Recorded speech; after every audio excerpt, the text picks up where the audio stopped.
when his health was failing, Chaz and his spirits were fading too. Chaz called me and I talked to Chaz regularly through this, of course, and she's just said, I don't, because she had brought him back from the dead, as it were, the brink, several times, and so she didn't perceive this particular time as being different from the others for a while. But then she started to realize it did feel different, and so she asked me, she said, I don't know what to do, I think Roger's giving up. And I said, well, maybe I could send him some clips of some of the interviews of things that would raise his spirits. And she said, oh, please do that. So I did that. And I sent him Bruce Elliott saying he had the worst taste in women. And I tried to send him stuff that he would just get a chuckle out of. And I sent him Rick Hogan saying, fuck Pauline Kael. And I think he responded. He just, responded back and just said, something like, "That Bruce, he's quite a character," Mm-hmm. So I know he watched it, but that's all he saw. He never got to see the film together, and something that I always believe strongly in doing is showing the film to the main subjects before it's done, not to give them editorial control, but to let them see what we're doing, what I've done here, there. The films have always gotten better as a result of that process. It's not always an easy process, but it's always made the films better, and I never got that chance to I got to do that with Chaz, but I never got to do that with Roger. And no, I mean, as Chaz said the other night, that this has been a great experience for this film and for her and for all of us associated with the film to be here. The only thing missing is Roger. Roger loved movies as much as any documentary you saw. How did that play into your motivation to want to do this, your relationship with him over the last 20 years? This project was initially presented to me as an idea from Steve Zalian and Garrett Bash, his partner in their production company. They'd read the memoir and loved it and thought it would make a great documentary. I had not read Roger's memoir. I certainly felt that, I owed a lot to Roger, but frankly, I didn't feel like I owed a film to Roger. If I had read the memoir and not been moved by it, I would have politely declined to do the film. And I'll make a confession, as beautiful as it is, he devotes the first 134 pages, I believe, to growing up in Champaign-Urbana, Central Illinois, and it's great. His powers of recollection are amazing. But at that point, I remember in the book, I was thinking, I don't know. And then when he got to Chicago, it was like the world opened up for him. I like to make the analogy. He's like, George in It's a Wonderful Life, except he actually did get to leave home and have that life that he dreamed of. And so to me, that's where I fell in love with the book. And then what happened in his childhood, he comes back to later as it resonates for him in terms of his dad's dying and things like that. But yeah, I didn't feel like I owed him film. And as much as he did for me and many other filmmakers, to me that was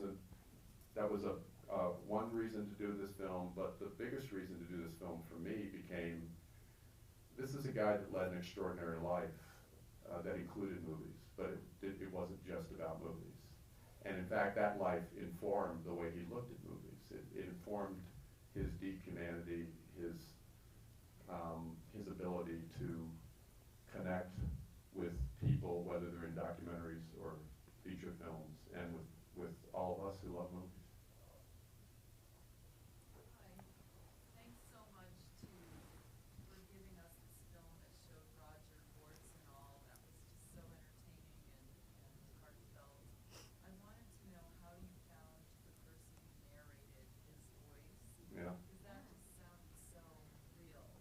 Yeah, she's asking about the narrator who does Roger's voice, extraordinary actor. Actually, Chaz and her team found him. When we were in editing, we were using the book, the CD book version of, the narrator there, who's a fine actor. I can't recall his name right now, but fine actor, did a great job, but he sounded nothing like Roger. And as we were editing, we were just like, we've got to find a different voice, at least someone closer to Roger. We weren't necessarily thinking someone who can impersonate Roger. But then Chaz was, and her folks were looking for someone who could for a project they wanted to do, and they sent me along his audition tape. I was just like, oh my God. And, so then we I auditioned him, and I wanted to make sure he could act, not just impersonate, because there's a difference. And I just was, he spent weeks preparing for this, and just got him Steven Stan, just did an extraordinary job. And I knew it would probably be a little confusing at a certain point. When you first hear him, most of you probably assume it's Roger. At the point where he says, when I lost my ability to speak, then I think it becomes clear. It can't be Roger. But my hope is that you just kind of go, oh, okay, and move on, and then believe it's Roger, because it's his words. And we really wanted this film to feel like he really is telling you the story. He's guiding you through his life. 2 more questions, especially if I don't get such long answers.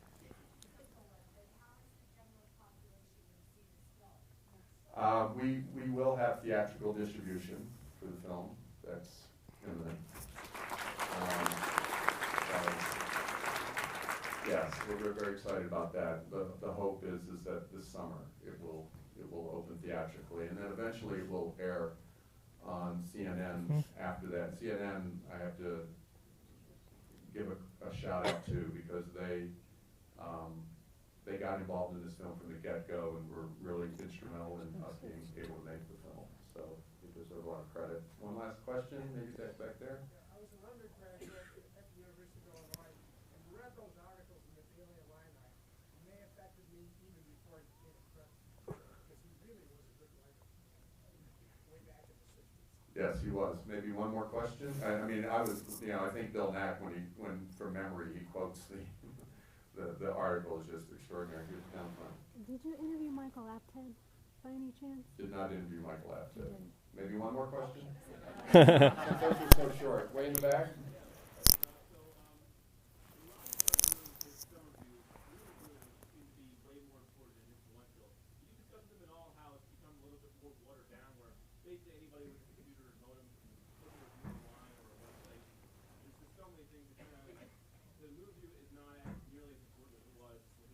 The movie review, is that what you're saying? Is not nearly as important? Well, I think Roger, as Jonathan Rosenbaum says towards the end of the movie, he actually embraced that idea, because, really the show kind of was a huge breakthrough in terms of everyday viewers' way of looking at movies. I think prior to the show, there was a tendency for people, like as he said in that one piece, and I think I've always found that to be true. It's like everyone has an opinion about movies. They may walk into a museum and look at a painting and go, well, I don't know. Yes, it's art. But people go to a movie and they're like, I didn't like that movie, but I love that movie. It's like it is the most democratic art form, and I think Roger and Gene with that show just extended this notion, this idea that we are all critics, that we can all have an opinion, and it's worth thinking about what we have to say and expressing what we have to say. And then when he lost his voice and went to the internet and could no longer be on television and returned to writing as his only means of communicating, but now not just in a newspaper but on the internet, it was like he reinvented himself again. And I think he would say the more opinions the better. I do think, to your point, that the power of any individual critic with his passing, I don't know that there'll ever be anyone like him again. But I think Roger might say that on balance, the more people out there embracing movies, loving movies, talking about movies, writing about movies, the better. Thank you all very, very much. I'm pretty sure that Steve will continue to chat with you in the lobby. Yeah. I will invite everyone